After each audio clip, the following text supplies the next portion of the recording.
Assalamu alaikum, barkanku da zuwa channel na mai suna Ummi Hauwa. To yanzu zan nuna muku yadda za ku ma WhatsApp naku ba wanda zai iya yin hacking naku idan dai har kun yi wannan abun. Farko za mu shiga can sama wajen digo ukun nan. Bayan mun shiga can sama wajen digo ukun nan za mu shiga wajen setting. Bayan mun danna kan setting ga wajen da aka rubuta account. Sai mu shiga cikin sa. Bayan mun shiga wajen account din nan ga inda aka rubuta two step verification din nan za mu shiga cikin sa.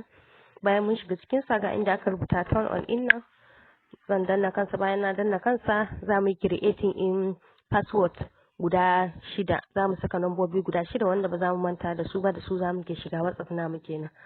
Alal misali sai mutum ya saka number da yake ganin, mutum ya saka number, kada mutum ya sa farkon number wayansa ko karshe, mutum ya kirkiri wasu nambobin ne.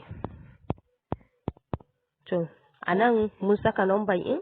Bayan mun saka an sake cewa mu yi confirm, mu sake saka wannan irin number da muka saka a bayan in guda 6 kenan. Sai mu danna save din nan. Bayan mun yi save shikenan ai saving. Idan za mu shiga WhatsApp namu zai ke tambayar mu wannan nambobin sai muke sakawa. Yanzu haka saboda data na a rufe ne sai sa bai yi saving ba. Kar ku manta in za ku yi ku kuma sai ku bude datan ku. To idan wannan ne karon ku na farko na zuwa channel namu, muna roƙon ku da ku danna mana subscribing. Nagode. Assalamu alaikum, barkanku da zuwa channel namu mai suna Ummi Hauwa. Idan wannan